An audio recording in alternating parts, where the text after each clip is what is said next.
कैसे हैं आप? PR memorial group of institution में आपका फिर से स्वागत है।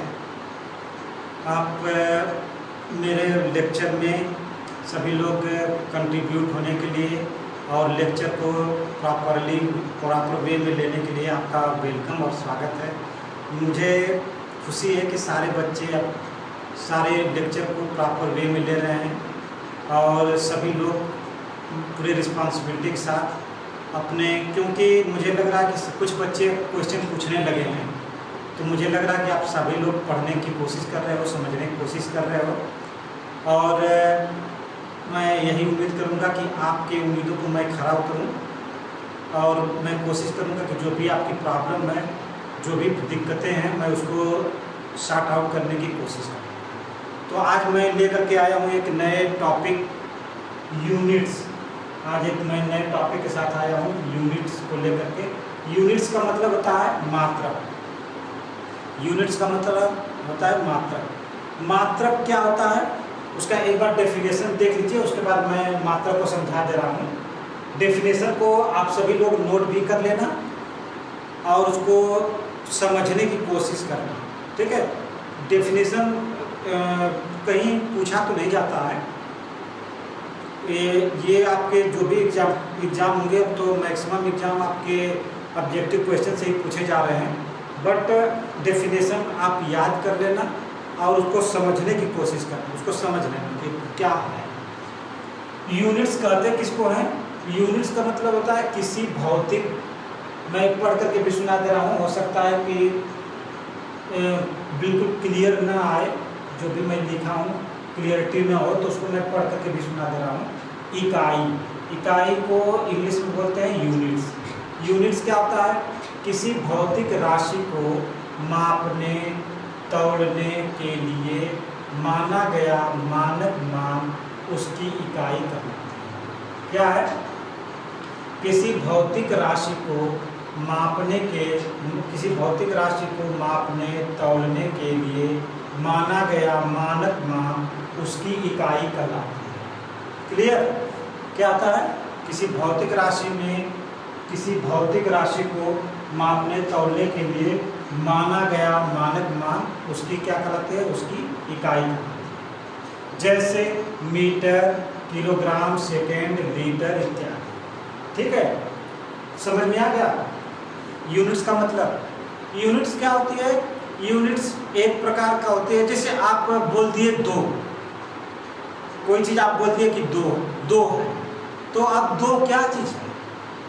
जब तक आप उसका मात्रक नहीं बताएंगे तब तक समझ में नहीं आएगा ना कि दो क्या है। 2 रुपया हो सकता है, 2 किलोग्राम हो सकता है, 2 लीटर हो सकता है, ठीक है। 2 लड़के हो सकते हैं, 2 लड़कियां हो सकती हैं, 2 कॉलेज हो सकते हैं। तो इसी प्रकार कोई भी 2 संख्या या 4 संख्या या 100 संख्या, सिर्फ बोल दिए 100, तो अब 100 क्या चीज़ है? What is 100? 100 क्या है? तो जब तक आप उसको, उसकी मात्रक नहीं लगाएंगे, उसका मात्रक उसके साथ नहीं बोलेंगे, तब तक वो चीज़ पता नहीं चलेगा कि वो है क्या चीज़, 2 क्या इंडिकेट कर रहा है। क्लियर? समझ में आ रहा है? तो मान लीजिए कि हम बोल दिए कि 5, अब 5 क्या चीज़ है? तो अगर हम बोल दिए कि 5 लीटर, तो 5 लीटर का मतलब आपको समझ में आ गया होगा कि ये किसको इंडिकेट कर रहा है? ये लिक्विड को इंडिकेट कर रहा है। लीटर किसको इंडिकेट कर रहा है? लिक्विड को। लिक्विड मतलब तरल पदार्थ। तरल पदार्थ मतलब जो ऊपर से नीचे की तरफ जिसमें बहने की क्षमता होती है। समझ में आ रहा है? जिसकी बहने की क्षमता होती है उसको हम क्या बोलते हैं? लिक्विड। इसी प्रकार अगर हम 2 लीटर बोल दिए या 5 लीटर बोल दिए तो समझ में आ गया होगा कि 5 लीटर। लीटर मतलब अभी भी क्लियर तो नहीं है कि लीटर है क्या। लीटर वो लिक्विड तो है, ये तो हमको समझ में आया कि 5 लीटर बोला है तो वो लिक्विड ही है। लेकिन लिक्विड में भी तो कई चीज़ें होती हैं। लिक्विड में हमारा दूध हो सकता है, लिक्विड में हमारा पानी हो सकता है, लिक्विड में हमारा ऑयल हो सकता है। क्लियर? तो मूल रूप से जो भी क्वेश्चन पूछेगा कि हमको 2 लीटर चाहिए या 5 लीटर चाहिए, हमको 5 लीटर दूध चाहिए या 2 लीटर हमको दूध चाहिए, ठीक है, 5 लीटर ऑयल चाहिए, ठीक है, या 5 लीटर हमको पेट्रोल चाहिए, कोई भी चीज़ बोल दिया, तो जब तक हम उसको यूनिट नहीं लगाएंगे लास्ट में, तब तक वो चीज़ें डिफाइन नहीं होती। उन चीज़ों को हम बता नहीं सकते कि वो चीज़ है क्या चीज़। तो इसीलिए यूनिट का इम्पोर्टेंस आपको समझ में आ गया होगा कि यूनिट्स है क्या। ठीक है, इसी प्रकार आपको बोल दिया कि 10, अब नाम ले लिया 10। अब 10 क्या चीज़ है भाई? What is 10? 10 क्या चीज़ है? तो अगर 10 किलोमीटर बोल दिया तो हमें पता चल गया कि दूरी को इंडिकेट कर रहा है। 10 किलोग्राम बोल दिया, 10 के साथ कुछ लगा दिया, किलोग्राम लगा दिया, तो हम बता सकते हैं कि 10 क्या इंडिकेट कर रहा है। किलोग्राम का मतलब क्या होता है कि ये कोई नापने तौलने वाली चीज़ है 10। ठीक है, 10 किलोमीटर का नाम ले लिया तो इसका मतलब हमारा 10 क्या है? 10 किलोमीटर का मतलब ये हमारा डिस्टेंस है, दूरी है। 10 किलोग्राम बोल दिया, उसके साथ किलोग्राम लगा दिया, तो हमको पता चल गया कि ये क्या चीज़ है? ये कोई चीज़ नापने की चीज़ है, तौलने वाली चीज़ है। तराजू है ना, तराजू जिसको हम वेट करते हैं, तराजू बटखरा तौलते हैं, तो उसको हम क्या बोलते हैं? उसको नापते हैं किलोग्राम में। 10 अगर लीटर बोल दिया तो हम समझ गए कि ये लिक्विड वाली चीज़ है। 10 सेकेंड बोल दिया तो हम समझ गए कि ये क्या चीज़ है? ये समय की चीज़, समय को इंडिकेट कर रहा है। अब समझ में आ रहा है? तो इसी तरह बिना यूनिट के, बिना यूनिट्स के हम क्या कर सकते हैं? हम कुछ भी नहीं कर सकते। बिना यूनिट्स के हम क्या कर सकते हैं? हम कुछ नहीं कर सकते। ठीक है, तो यूनिट लगाना हमारे लिए कितना इंपॉर्टेंट है? बहुत ही जरूरी होता है। यूनिट लगाना हमारे लिए बहुत वेरी वेरी इंपॉर्टेंट। जब तक यूनिट आप नहीं बोलेंगे, यूनिट नहीं लगाएंगे, तब तक वो चीज़ें हमारी क्या होंगी? डिफाइन नहीं होंगी। समझ में आ गया? जैसे हमारा एग्जाम्पल है मीटर, किलोग्राम, सेकेंड, लीटर, और भी चीज़ें होती हैं, इनको हम क्या बोलते हैं? ये हमारी क्या चीज़ें हैं? ये हमारी यूनिट्स हैं। क्लियर? उसके यूनिट कितने प्रकार की होती हैं? अब ये यूनिट्स कितने प्रकार की होती हैं, कितने टाइप की होती हैं? तो ये 2 टाइप की होती हैं। ठीक है, कौन कौन सी? एक होती है मूलभूत राशियाँ। क्या होती है? मूलभूत राशियाँ। मूलभूत राशियाँ का मतलब फंडामेंटल यूनिट्स। फंडामेंटल यूनिट्स, और इसका फंडामेंटल यूनिट क्या है? सिंपली जिसमें केवल एक ही मात्रक होते हैं। जो फंडामेंटल यूनिट्स का मतलब बेसिक मात्रक कर लो, मूल मात्रक कर लो। ठीक है, जिसमें सिर्फ और सिर्फ केवल एक ही मात्रक होगी या केवल एक ही यूनिट्स होगी, तो उसको हम क्या बोलेंगे? उसको हम बोलेंगे फंडामेंटल यूनिट्स। क्लियर? जैसे लंबाई, समय, द्रव्यमान, ठीक है, किलोग्राम, सेकेंड, etc। और भी दूसरा होता है व्युत्पन्न इकाइयाँ। व्युत्पन्न इकाइयाँ मतलब क्या होता है? Derived units. एक चीज़ आपको ध्यान दीजिएगा कि कोई भी यूनिट्स हो या कोई भी वो है डेरिवेशन हो या कोई भी मतलब कुछ भी लिखा हो, तो आप हमेशा उसका इंग्लिश वर्जन भी हमेशा साथ में याद करते रहिएगा। ठीक है, इंग्लिश, क्योंकि कभी कभी हिंदी न दे करके वही चीज़ इंग्लिश में लिख देता है। ठीक है, तो जो भी चीज़ें हैं आप हिंदी में अगर लिख रहे हैं या याद कर रहे हैं या समझ रहे हैं, तो उसका इंग्लिश जरूर उसको समझते रहिएगा। क्लियर? तो ये हमारा क्या है? मूलभूत राशियाँ। हमारा लंबाई, समय, द्रव्यमान, सेकेंड, etc। दूसरा क्या होता है? व्युत्पन्न इकाइयाँ। व्युत्पन्न इकाइयाँ मतलब डेराइव्ड यूनिट। डेराइव्ड यूनिट्स का मतलब क्या होता है? जिनमें एक से अधिक मात्रक लगे हों, जिनमें एक से अधिक मात्रक लगे होते हैं, उसे हम क्या बोलते हैं? Derived unit. मतलब जिससे हमारा क्षेत्रफल हुआ, दाब हुआ, बल हुआ। अब क्षेत्रफल एक से ज़्यादा कैसे हम बोल सकते हैं? क्षेत्रफल को हम एक से ज़्यादा कैसे बोल सकते हैं? यहाँ देखिए, ये हमारा रफ है,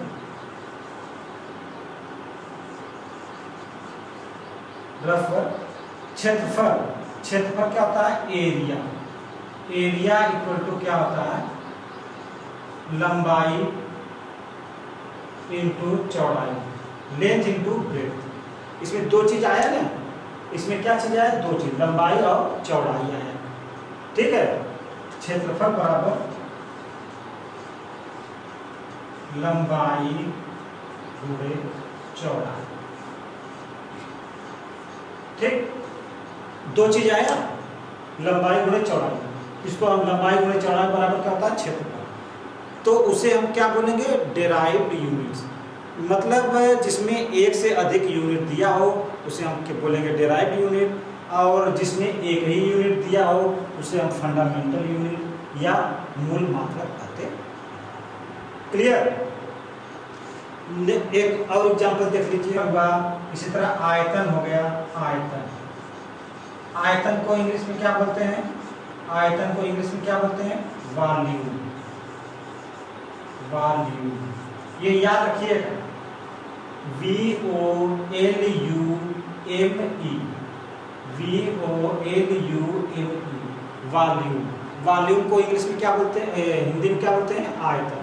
आयतन बराबर क्या होगा, आयतन बराबर होता है, आयतन बराबर लंबाई गुणे चौड़ाई, लंबाई गुणे चौड़ाई गुणे ऊंचाई। वॉल्यूम V बराबर लेंथ इंटू ब्रेड्थ, ब्रेड्थ मतलब चौड़ाई इंटू हाइट। क्लियर। ये हमारा क्या हो गया, वॉल्यूम इक्वल टू क्या होता है, L into B into H। ये हमेशा याद रखिएगा, हमेशा स्मॉल में होते हैं, ये हमेशा स्मॉल लेटर में लिखा होता है। मैं कैपिटल लेटर में इसलिए लिखा हूँ ताकि आपको क्लियरली दिखाए, या इसको हम स्मॉल लेटर में ही कर दे रहा हूँ, L into B into H।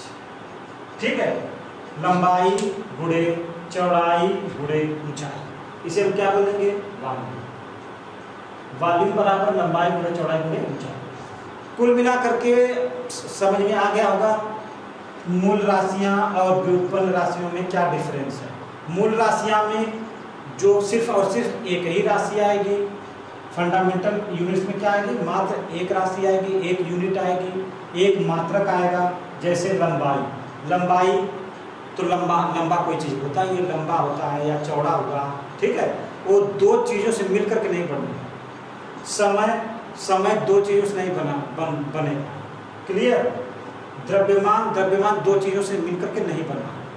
Clear. तो इसे जब कोई भी मात्रक एक ही मात्रक हो, कोई यूनिट एक ही हो, ठीक है, किसी दो का मिक्स, दो या दो का अधिक मिक्सअप न हो, तो उसे बोलेंगे मूलभूत राशियां या मूलभूत इकाइयां। और जिनमें व्युत्पन्न इकाइयां क्या होती हैं, जिनमें दो या दो से अधिक यूनिट्स मिक्स होते हैं, मिले होते हैं, मिलकर बने होते हैं, तो उसे हम क्या बोलेंगे, उसे बोलेंगे व्युत्पन्न राशि। जैसे दाब, दाब मतलब प्रेशर, प्रेशर P। दाब बराबर क्या होता है, दाब बराबर होता है बल F, बल को हम किससे डिनोट करते हैं, F से, बल बटे क्षेत्रफल, बल बटे क्षेत्रफल। क्षेत्रफल को हम किससे डिनोट करते हैं, एरिया। ये भी किससे मिला है, किन दो चीजों से मिलकर बना है, बल, दो यूनिट से मिलकर बना है, बल और क्षेत्रफल। तो ये हमारा क्या हो जाएगा, ये हमारा हो जाएगा डेराइव्ड यूनिट। यहाँ तक समझ में आ गया, क्लियर। आगे बढ़ें। उसके बाद इकाइयों की पद्धतियां, system of units. System of units क्या होता है, इकाइयों की पद्धतियां। ये क्या चीज होती है, इकाइयों की पद्धतियां, सिस्टम ऑफ यूनिट्स। इकाइयों की पद्धतियां चार प्रकार की होती हैं। कितने टाइप्स की होती हैं इकाइयों की पद्धतियां, ये होती हैं 4 टाइप्स, 4 टाइप्स की होती है। इकाइयों की पद्धतियां कितने प्रकार की होती हैं, ये 4 प्रकार की होती हैं। कौन कौन सी, पहला होता है MKS पद्धति, दूसरा होता है CGS पद्धति, तीसरा होता है FPS पद्धति और चौथा होता है SI। ठीक है, अब एक एक MKS फर्स्ट है हमारा MKS।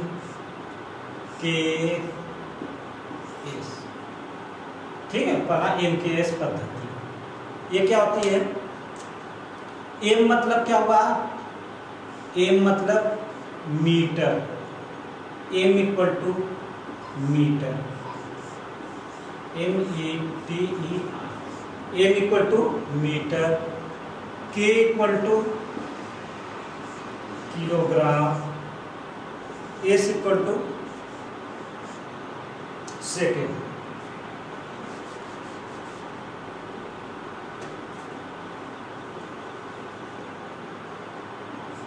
k equal to kilogram, k equal to kilogram, k equal to kilogram और s equal to second, s equal to second. ठीक है,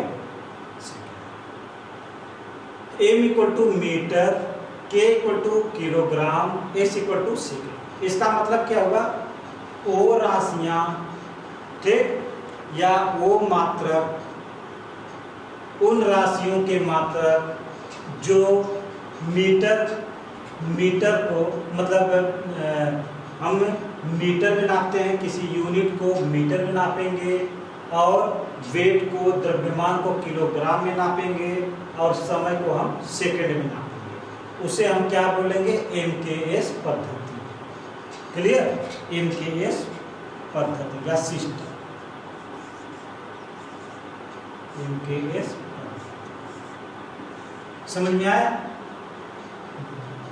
हम उन राशियों को MKS पद्धति में बोलेंगे जो द्रव्यमान को हम किलोग्राम में, मीटर को हम मीटर में नापेंगे, दूरी को और द्रव्यमान को किलोग्राम में मापेंगे और समय को सेकंड में नापेंगे, उसे हम क्या बोलेंगे, MKS सिस्टम। दूसरा होता है, ये आप नोट भी करते रहना, आप नोट कर लीजिए इसको, क्या होता है,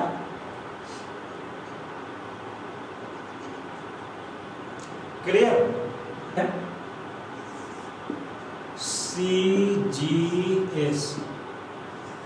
CGS पद्धति, CGS पद्धति। भैया ये क्या होती है, CGS पद्धति? सेम वही चीज है, सेम वही चीज है। दूरी को हम नापेंगे सेंटीमीटर में, सी का इसका फुल फॉर्म होता है, सी का मतलब होता है सेंटीमीटर, सी का मतलब सेंटीमीटर, जी का मतलब ग्राम, जी का मतलब ग्राम और एस का मतलब सेकंड, इसका मतलब क्या हुआ, ऐसी पद्धति जो दूरी को सेंटीमीटर में मापे, द्रव्यमान को ग्राम में नापे और समय को सेकंड में नापे। ठीक है, उस CGS पद्धति में, CGS पद्धति में हम दूरी को सेंटीमीटर में नापते हैं, द्रव्यमान को ग्राम में नापते हैं और समय को सेकंड में नापते हैं। उस पद्धति को हम क्या बोलेंगे, उस पद्धति को हम बोलेंगे CGS पद्धति। ठीक है, ये सब जितने भी यूनिट्स है ये वेरी मोस्ट इम्पॉर्टेंट, ये आपके हर एग्जाम में पूछे जाते हैं। ये नहीं कि सिर्फ और ITI के एग्जाम में पूछे जाएंगे, जितने भी आप कॉम्पिटिटिव एग्जाम देंगे उसमें भी ये क्वेश्चन पूछे जाएंगे। तो इसलिए जितना भी बताया जा रहा है, जितना भी पढ़ाया जा रहा है, जितना भी समझाया जा रहा है, उसे आप ध्यान से पढ़ें, ध्यान से सीखने की कोशिश करें। ठीक है, दूसरा number FPS,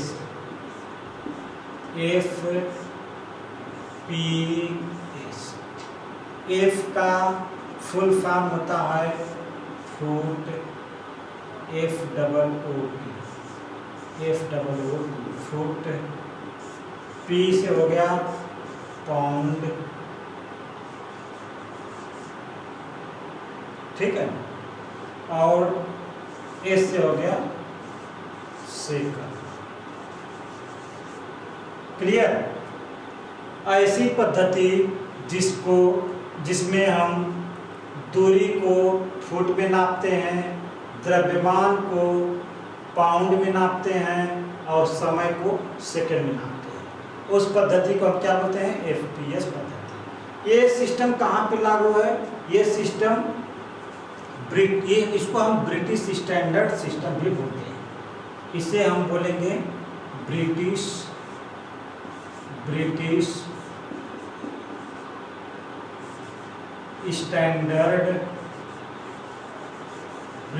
standard system. British standard